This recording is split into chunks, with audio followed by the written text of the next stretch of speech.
Believe it or not, nearly 700,000 people packed up their lives and left the UK last year. That's the highest number since it started being reliably tracked, and 3/4 of them were under 35. And this isn't slowing down. The data shows this number accelerating year after year. They're not running from a war, food shortages, or a collapsing currency.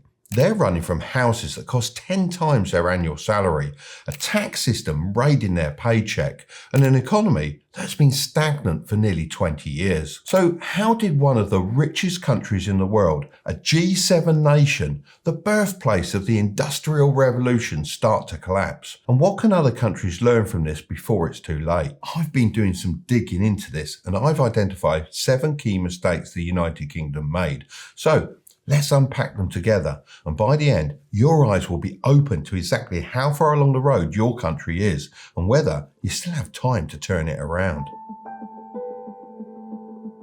I want you to imagine for a moment that you're running a small business that's had a bit of a rough year. How are you going to revive it? Well, you've got 2 options. Option 1 is to cancel the new equipment, stop training staff, and survive on what you've got. Option 2 is to take out a loan, buy the better equipment, and trust that your output will pay for it. These are the exact same choices governments have when the country is failing. And when the UK faced this issue, they decided to pick option 1, which is known as austerity. On the surface, it sounded responsible and growing up, like the hard but necessary thing to do. But the things that got cut weren't luxuries. They were infrastructure projects, research and development, skills programs, adult education. The exact things that make workers more productive, businesses likely to invest, and grow the overall pie for everyone. Essentially, Britain didn't just tighten its belt, it cancelled its gym membership too, and the working class person felt this pain more than anyone else. You know that feeling when you get a pay rise, but somehow nothing actually feels any better. That feeling in Britain is pretty much universal at the moment. Rent is up, weekly food shops cost more, energy bills are terrifying, and the things you could afford 5 years ago now make you wince slightly at the checkout. Wages are technically rising, but the quality of life is falling, and the gap between those 2 things is one of the most important economic stories of the last few decades. And to understand why, we need to go back to 2007. Back then, Britain was genuinely an impressive place, a G7 economy, a global financial hub, and home to some of the most recognisable brands on the planet. It seemed like nothing could go wrong. And then 2008 happened. Because we're now down 43%. A history-making 777-point nosedive. This truly is a global financial crisis. But that was the same for every major economy. What made the UK different is what they decided to do next. The response, as I said before, was austerity. The UK cut spending, raised taxes, and tried to balance the books. And the economy became increasingly reliant on financial services concentrated in London, which is completely the opposite of countries like Germany and their Mittelstand. If you haven't heard of that before, it's basically thousands of mid-sized, highly specialised manufacturers spread across the country. It's quiet and boring, but productive work. The kind of businesses that don't make headlines, but keep workers earning and exports flowing. Britain had those too, once. But over the previous few decades, we'd sold them, broken them up, or just let them drift away. Then, just as the economy was starting to find its feet,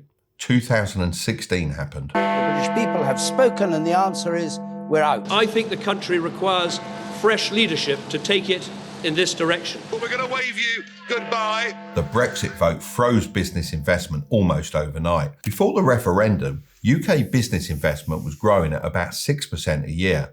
But from the morning after the result, that growth collapsed to basically zero. We'll come back to why a bit later in this video. And so for 17 years, the gap between Britain and its peers just grew and grew. Today, the average American worker is about 28% more productive than the average British worker. And it's not just the US, because a French or German worker is also about 14% more productive. Look, I understand a German worker, but a French worker, that's just crazy. Of course, I'm only joking, but on a more serious note, it's not that British people are lazier or less intelligent, it's that they're working with older tools in older buildings with less training inside an economy that has consistently chosen to play defence to protect what it already has, rather than invest in what it could become. Out of every G7 country, Britain has been the only one that can say real household income is still below where it was before the pandemic. When times get hard, cutting is easy and investing is difficult,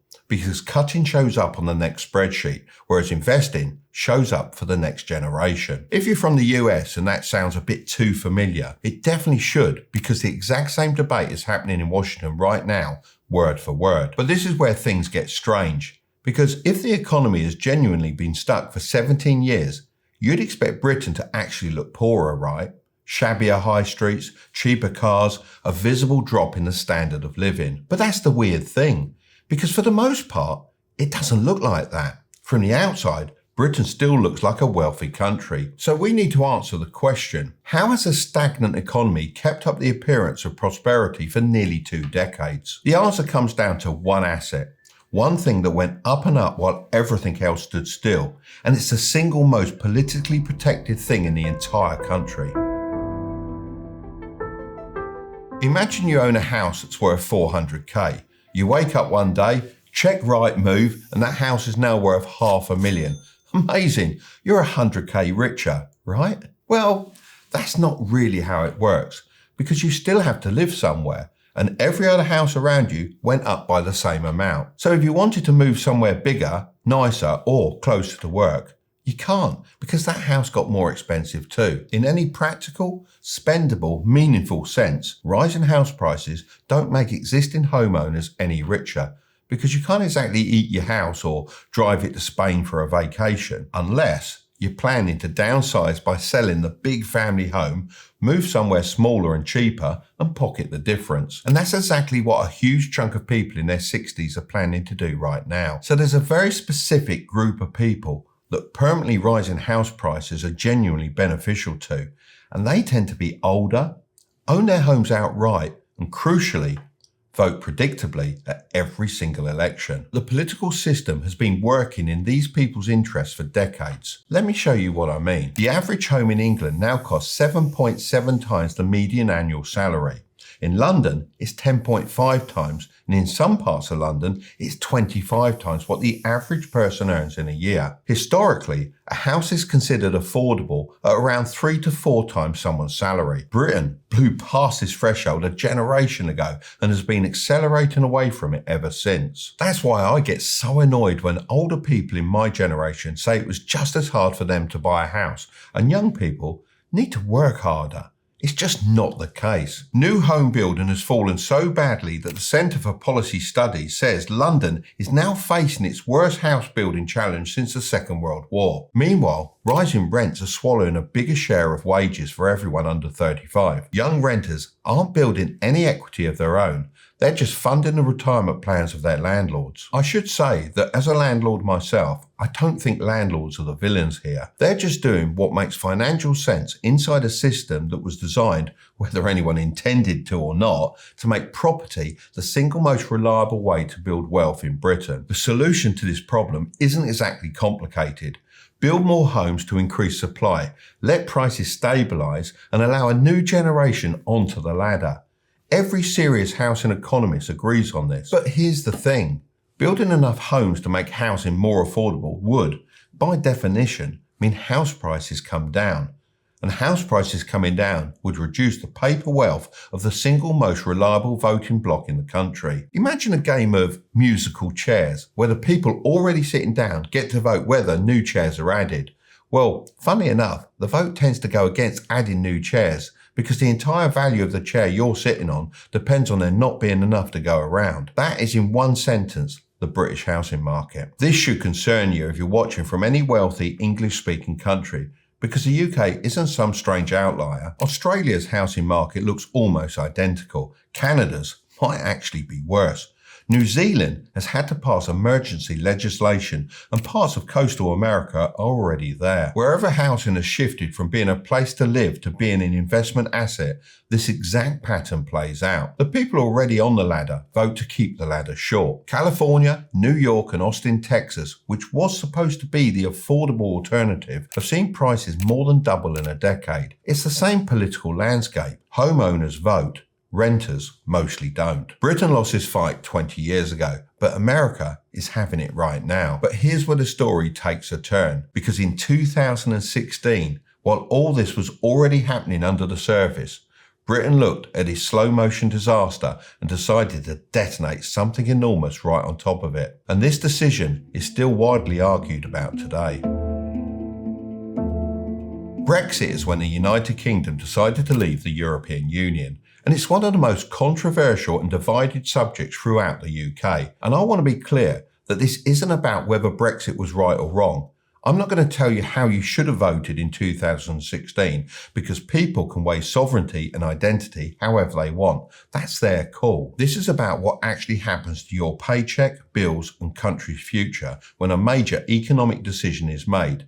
And the execution of that decision doesn't give the results it promised. Brexit was never going to look like a car hitting a wall, and instead more like a slow puncher that you can drive on for miles thinking everything's fine right up until the handling goes and suddenly you're skidding and you can't work out why. Let me take you back to 2017, a year after the referendum. If you remember, there was quite a lot of predictions before the vote that the moment Britain voted to leave the EU, the economy would collapse, the stock market would drop, and an immediate recession would begin. Here's what actually happened. Before the referendum, UK business investment was growing at around 6% a year, which was one of the strongest rates in the G7. The morning after the vote, that growth collapsed to almost zero. And this wasn't businesses making a political statement or anything like that. It was completely rational behaviour. Think about it from a business perspective. You run a factory in the UK and you're considering spending £50 million on an expansion, but your biggest customers are in France and Germany.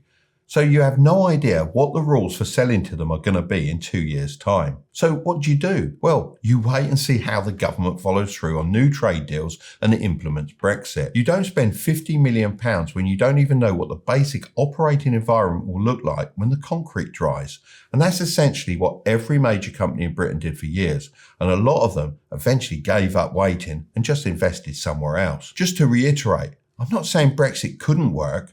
I'm saying that the government messed it up. The most comprehensive study of Brexit's economic impacts was published in 2025. They found that UK GDP is now 6 to 8% lower than it would have been without the version of Brexit that we got. That's somewhere between 100 and 200 billion pounds missing from the British economy every single year, paid quietly by every household in the country through slower wage growth, higher prices and fewer opportunities. All because politicians couldn't do their job properly. Business investment is 12 to 18% below where it would have been. Goods exports are still below their 2016 level. And financial services firms moved over £1 trillion of assets out of London and into EU cities like Paris, Dublin, Frankfurt and Amsterdam in the years that followed. But I think the biggest impact on everyday people that no one really talks about is labour shortages. Sectors like agriculture, hospitality, construction, care homes and parts of the NHS used to rely heavily on EU workers, but that flow completely stopped and got replaced with a points-based immigration system designed to sound good on the nightly news. But that didn't work as well as it should have, and sounding good on the news doesn't pick strawberries, staff a care home at 3 a.m. or run a building site on a cold January morning. And 6 years later, those gaps still haven't closed. None of this was visible in 2017 or even 2019. It's only when you lay the real line next to the predicted line that the gap becomes undeniable. And of course, by then, the damage is already done. Again, this isn't an argument for or against Brexit as a choice. It's a case study in what economic nationalism actually costs in practice when the wrong people are elected. And the reason this matters right now is that economic nationalism seems to be having a global moment. Trade barriers are going up everywhere and tariffs are definitely back in fashion. Any country currently entertaining some version of that idea should study Britain's numbers before they do.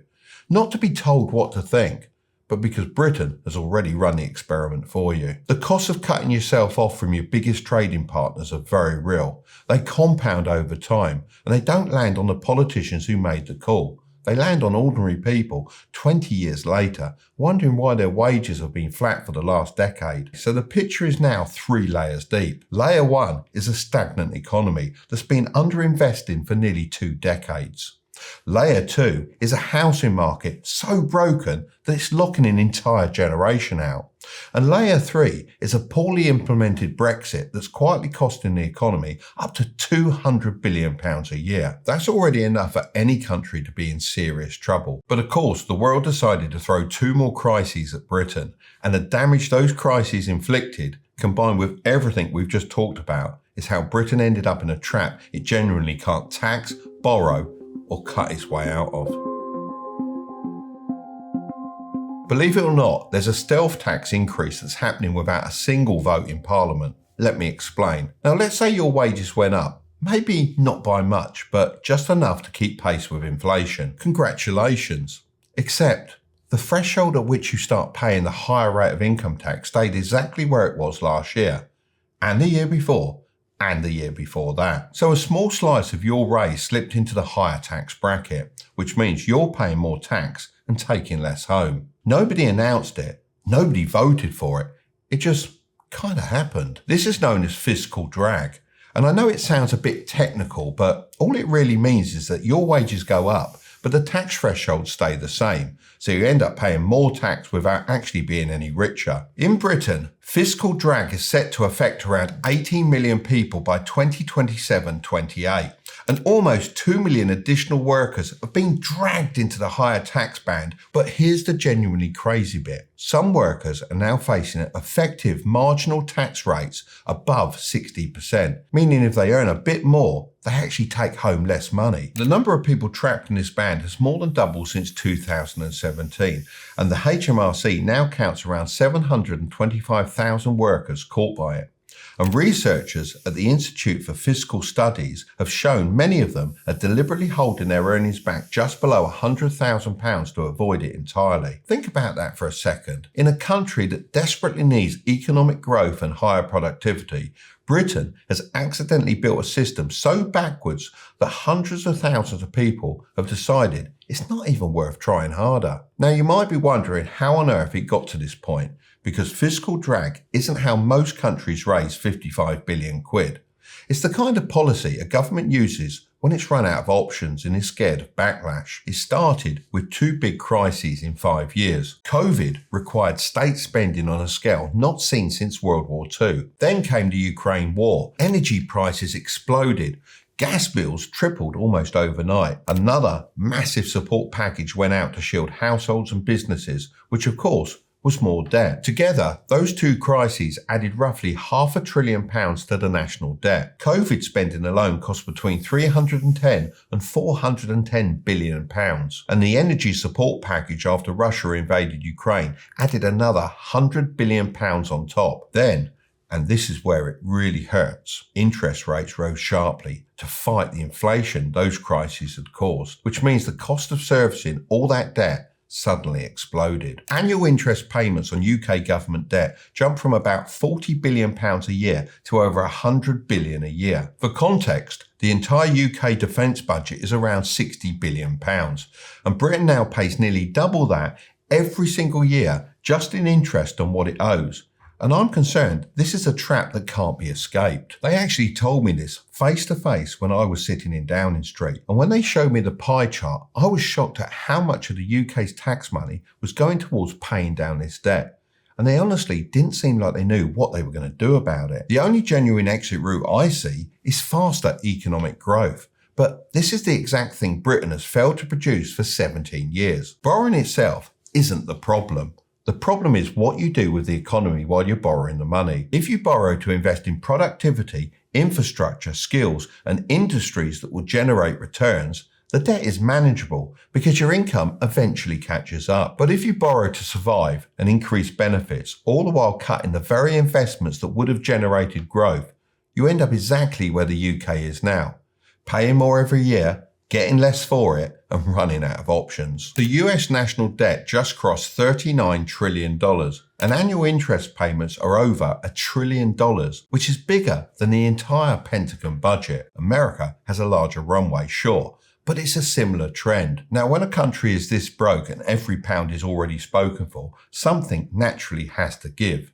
because you can't fund everything properly anymore. So the question becomes, what do you cut back on? And And the service that gets starved in Britain is the one that, when it breaks, takes 1 million people out of the workforce with it. Let me describe someone to you, and I want you to hold this person in your head for the next few minutes. Her name's Sue.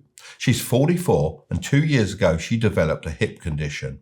It's not exactly life-threatening, but painful enough that she can only reliably work 3 days a week. She's on the NHS waiting list for the operation that would fix that, but she's been on that list for 14 months. And now she's been told to expect another 12 to 18 before she actually gets the procedure. In the meantime, her employer is struggling with her hours. Her income has fallen and she started claiming support from the state that she never wanted to claim. Now multiply her by 1 million. That's roughly the number of people who have dropped out of the UK workforce entirely due to long-term sickness since the pandemic. These people aren't retired or taking a gap year. They're out of work completely, unable to contribute because of conditions that in many cases could have been treated if the waiting lists weren't so long. Britain is the only G7 country where the number of people out of work due to long-term illness is higher now than it was before COVID. The NHS, which is the UK's National Health Service, has 7.3 million people on its waiting list, which means 1 in 11 people in the UK are waiting for treatment. Every single person who falls out of the workforce while waiting for treatment stops contributing to the economy and starts drawing from it. You underfund the NHS, waiting lists get longer, more people fall out of work, tax revenues shrink, even less money goes into the NHS, and waiting lists get even longer. Britain has been cycling through this loop for over a decade, and each rotation leaves the country slightly weaker, poorer, and less able to fix itself. And that's the lesson that applies to every country listening. Public services aren't a drain on a productive economy. They're an input into one. A country where people can see a doctor quickly has a healthier workforce. A healthier workforce is a productive workforce.